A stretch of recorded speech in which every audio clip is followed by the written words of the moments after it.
तो चलिए देखते हैं नेक्स्ट क्वेश्चन। क्वेश्चन नंबर 126 है, गद्य पद मिश्रित चंपू काव्य है। ऑप्शन देखिए, ए ऑप्शन है वर्ण रत्नाकर, बी ऑप्शन है उक्ति व्यक्ति प्रकरण, सी ऑप्शन है हमारा राउलवेल, डी ऑप्शन है स्थूलीभद्र रास। तो गद्य पद मिश्रित चंपू, जो चंपू काव्य होता है उसमें गद्य और पद दोनों का मिश्रण होता है। तो ये है रचना है वर्ण रत्नाकर। वर्ण रत्नाकर लिखिए ज्योतिरीश्वर ठाकुर ने। ये क्या है कि चंपू काव्य है। और उक्ति व्यक्ति प्रकरण लिखा है दामोदर पंडित ने, व्याकरण ग्रंथ है। तो चलिए देखते हैं नेक्स्ट क्वेश्चन। क्वेश्चन नंबर 127, निम्नलिखित में से कौन सा नाम आदिकाल का नहीं है। ये क्वेश्चन पूछा गया है यूपी पीजीटी 2011 में। ऑप्शन देखिए, ए ऑप्शन है हमारा वीरगाथा काल, बी ऑप्शन है गद्य काल, सी ऑप्शन है चारण काल और डी ऑप्शन है हमारा सिद्ध सामंत काल। तो इसमें पूछा गया कौन सा नाम आदिकाल का नहीं है, तो गद्य काल नहीं है। ठीक है, बी ऑप्शन बिल्कुल ठीक है। तो चलिए देखते हैं क्वेश्चन नंबर 128।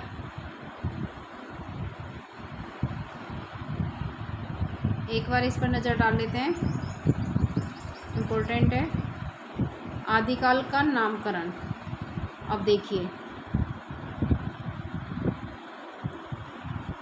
आदिकाल का नामकरण चारण काल नाम दिया जॉर्ज क्रिएशन ने, प्रारंभिक मिश्र ने किया, मिश्र बंधु नाम ने दिया प्रारंभिक काल आदिकाल को। बीज वपन, बीज किसने डाला, महावीर ने। तो महावीर प्रसाद द्विवेदी ने आदिकाल को बीज वपन काल कहा। वीरगाथा काल कहा रामचंद्र शुक्ल ने, रामवीर। सिद्ध सामंत काल, सिद्ध कौन थे, राहुल सांकीर्त्यान। सिद्धों में किसकी आस्था थी, राहुल सांकीर्त्यान की। तो सिद्ध सामंत काल नाम दिया राहुल सांकीर्त्यान ने। वीर काल, ये तो वीरगाथा काल है और ये है वीर काल। वीरगाथा काल आचार्य रामचंद्र शुक्ल का है, वीर काल है विश्वनाथ प्रसाद मिश्र का, विश्व वीर। इस तरीके से आप याद रख लेना, विश्व वीर। और संधि काल और चारण काल नाम दिया डॉक्टर रामकुमार वर्मा ने। चारण काल तो दिया ग्रेशन ने, लेकिन रामकुमार वर्मा ने संधि काल और जोड़ दिया, संधि काल और चारण काल। ठीक है, अब है आदिकाल नाम दिया हजारी प्रसाद द्विवेदी ने। आधार काल सुमन राजी ने दिया। तो चलिए देखते हैं नेक्स्ट क्वेश्चन। क्वेश्चन नंबर 128, इनमें से कौन सा कवि आदिकाल का नहीं है। ऑप्शन देखिए, ए ऑप्शन है चंद्रबरदाई, बी ऑप्शन है जगनिक, सी ऑप्शन है नाभादास और डी ऑप्शन है हमारा दलपति विजय। तो हमें बताना है कि कौन सा कवि आदिकाल का नहीं है। तो इसका है हमारा सी ऑप्शन बिल्कुल ठीक है, नाभादास। तो चलिए देखते हैं नेक्स्ट क्वेश्चन। क्वेश्चन नंबर 129 है हमारा, इनमें से कौन सी रचना आदिकाल की है। ऑप्शन देखिए, ए ऑप्शन है सूरसागर, बी ऑप्शन है विद्यापति पदावली, सी ऑप्शन है बीजक, डी ऑप्शन है भ्रमर गीत। ये क्वेश्चन पूछा गया है यूपी पीजीटी 2011 में। तो हमें बताना है कौन सी रचना आदिकाल की है। तो ये है विद्यापति पदावली, बी ऑप्शन हमारा बिल्कुल ठीक है, ये विद्यापति आदिकाल के कवि थे। तो चलिए देखते हैं next question. Question number 130, Bisal Dev Raso के रचयिता कौन है। ऑप्शन देखिए, ए ऑप्शन है जगनिक, बी ऑप्शन है नरपति नालर, सी ऑप्शन है भटकेदार, डी ऑप्शन है चंद्रबरदाई। तो बीसल नर, इसको कैसे याद रखोगे, 20 नर, 20 नर। तो बीसल देव किसकी रचना है, नरपति नालर की। बी ऑप्शन हमारा बिल्कुल ठीक है। तो चलिए देखते हैं नेक्स्ट क्वेश्चन। क्वेश्चन नंबर 131 है हमारे, इनमें से कौन सी भाषा आदिकाल की है। ऑप्शन देखिए, ए ऑप्शन है ब्रज भाषा, बी ऑप्शन है खड़ी बोली, सी ऑप्शन है डिंगल पिंगल और डी ऑप्शन है हमारा अवधी भाषा। तो आदिकाल की भाषा बतानी है हमें, तो वो है आदिकाल की भाषा है डिंगल पिंगल, सी ऑप्शन हमारा सही है। तो चलिए देखते हैं क्वेश्चन नंबर 132।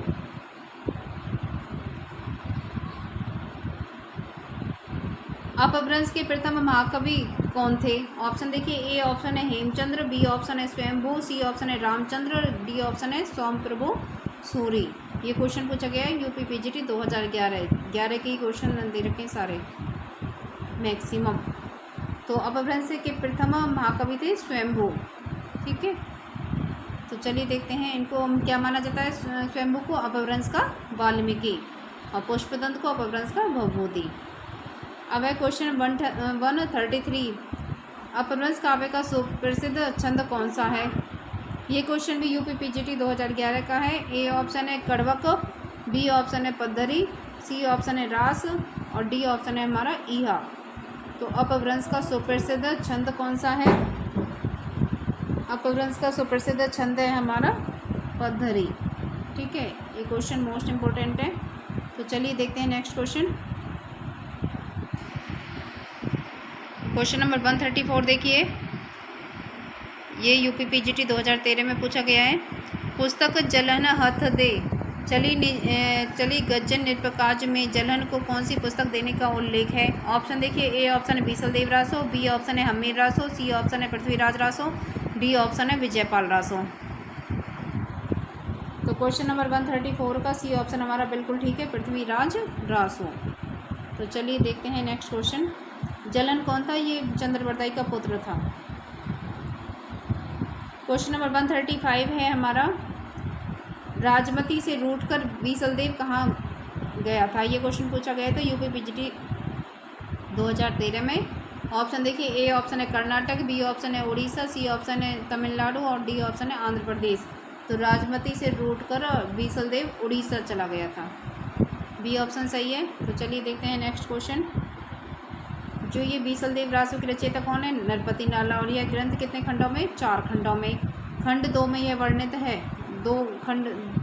खंड 2 का ये वर्णन में ये वर्णित किया गया है कि राजमती को छोड़कर बीसलदेव उड़ीसा चले गए थे, वहाँ पर वो 1 वर्ष तक रहे।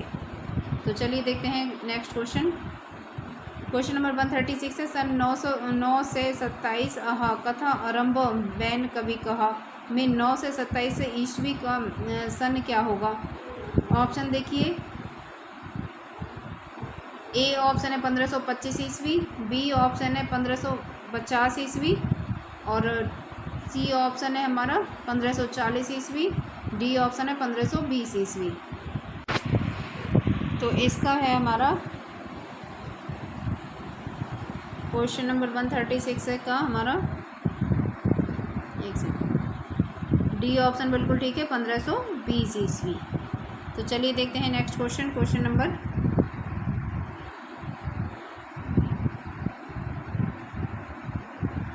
137 देखिए, ये दिल्ली केवी पीजीटी 2015 में आया था।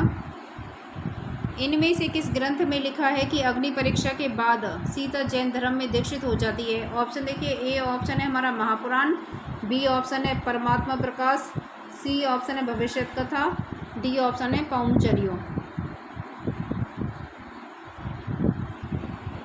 तो क्वेश्चन नंबर 137 का हमारा डी ऑप्शन बिल्कुल ठीक है, पाउंचर्यो। पाउंचर्यो जैन धर्म मतलब जैनी स्वयंभू क्या थे? जैन धर्म के थे, तो उन्होंने ही इसमें वर्णन किया है। तो चलिए क्वेश्चन नंबर 138 देखते हैं। हिंदी साहित्य के 700 से 1400 ईस्वी के कालखंड को किस क्रिएशन ने क्या नाम दिया? ऑप्शन देखिए, ए ऑप्शन है संधि काल, बी ऑप्शन है प्रारंभिक काल, सी ऑप्शन है चारण काल, डी ऑप्शन है हमारा अपभ्रंश काल। तो उन्होंने 700 से 1400 ईस्वी तक के काल को खंड को नाम दिया है चारण काल, सी ऑप्शन हमारा सही है। तो चलिए देखते हैं नेक्स्ट क्वेश्चन। क्वेश्चन नंबर 139, निम्नलिखित में से कौन 84 सिद्धों में नहीं है? ऑप्शन देखिए, ए ऑप्शन है विरूपा, बी ऑप्शन है कन्हप्पा, सी ऑप्शन है सारंगधर, डी ऑप्शन है कुकरिप्पा। तो इसका हमारा सी ऑप्शन बिल्कुल ठीक है, सारंगधर। ये क्या है? 84 सिद्धों में नहीं थे और सारंगधर अपभ्रंश भाषा के कवि थे। और इनकी रचना कौन सी है? हमीर रासो। ठीक है जी। तो चलिए आगे बढ़ते हैं। क्वेश्चन नंबर 140, आला और उदल के चरित्र को वीर गीतात्मक काव्य के रूप में रचने वाले कवि हैं? ऑप्शन देखिए, ए ऑप्शन है भट्ट केदार, बी ऑप्शन है श्रीधर, सी ऑप्शन है जगनिक, डी ऑप्शन है चंद्रवरदाई। तो ये थे हमारे जगनिक। क्वेश्चन नंबर 140 का हमारा सी ऑप्शन सही है। और इनके द्वारा रचित रचना कौन सी है? परमाल रासो, पराया माल जग का। ठीक है। तो चलिए देखते हैं नेक्स्ट क्वेश्चन। क्वेश्चन नंबर 141, पंच पांडव चरित रास के रचयिता हैं? ऑप्शन देखिए, ए ऑप्शन है शालिभद्र सूरी, बी ऑप्शन है आसगु, सी ऑप्शन है नरपति नाला, और डी ऑप्शन है दलपति विजय। ये क्वेश्चन पूछा गया GIC PGT 2015 में।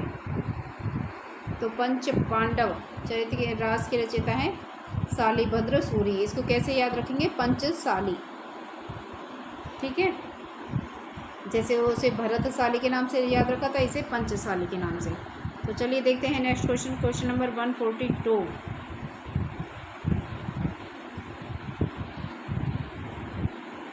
क्वेश्चन नंबर 142 है स्वयंभू की कीर्ति का नाम है कृति।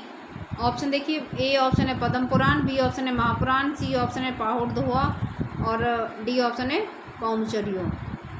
तो स्वयंभू की रचना का नाम था पौमचरियो।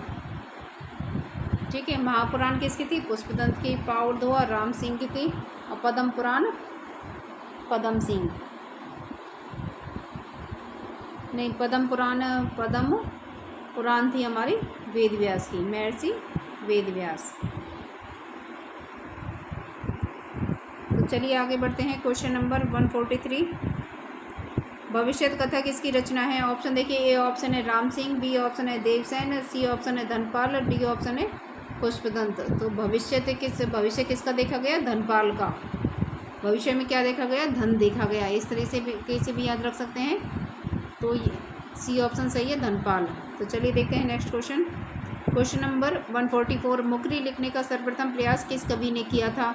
ऑप्शन देखिए, ए ऑप्शन है स्वयंभू, बी ऑप्शन है जगनिक, सी ऑप्शन है अमीर खुसरो, डी ऑप्शन है कुंभन दास। तो मुकरी लिखने का सर्वप्रथम प्रयास किया था अमीर खुसरो ने। तो चलिए देखते हैं नेक्स्ट क्वेश्चन, क्वेश्चन नंबर 145। संवत 1050 से 1375 की काल अवधि में लिखे गए हिंदी साहित्य का वीर गाथा काल के रूप में नामकरण किसने किया? ऑप्शन देखिए, ए ऑप्शन है doctor Ram Kumar Verma, B option है आचार्य रामचंद्र शुक्ल, सी ऑप्शन है आचार्य हजारी प्रसाद द्विवेदी और डी ऑप्शन है डॉक्टर नगेंद्र। तो वीर गाथा काल के रूप में नामकरण किया था आचार्य रामचंद्र शुक्ल ने। इसको हमने क्या ट्रिक बताई थी? राम वीर। ठीक है, और एक वीर काल नाम किसने दिया? विश्वनाथ प्रसाद मिश्र ने। तो उसे कैसे याद रखेंगे? वीर, विश्ववीर। तो चलिए देखते हैं नेक्स्ट क्वेश्चन, क्वेश्चन नंबर 146। 10वीं से 14वीं शताब्दी के साहित्य को किस विद्वान ने आदिकाल के अंतर्गत रखा है? ऑप्शन देखिए, ये क्वेश्चन पूछा गया KVS PGT 2014 में। ऑप्शन देखिए, ए ऑप्शन है आचार्य रामचंद्र शुक्ल, बी ऑप्शन है मिश्र बंधु, सी ऑप्शन है हमारा राहुल सांकृत्यायन, डी ऑप्शन है हजारी प्रसाद द्विवेदी। ठीक है, तो 10वीं से 14वीं सदी के आदिकाल नाम किसने दिया था? हजारी प्रसाद द्विवेदी ने। इसे कैसे याद रखोगे? आदि हजारी।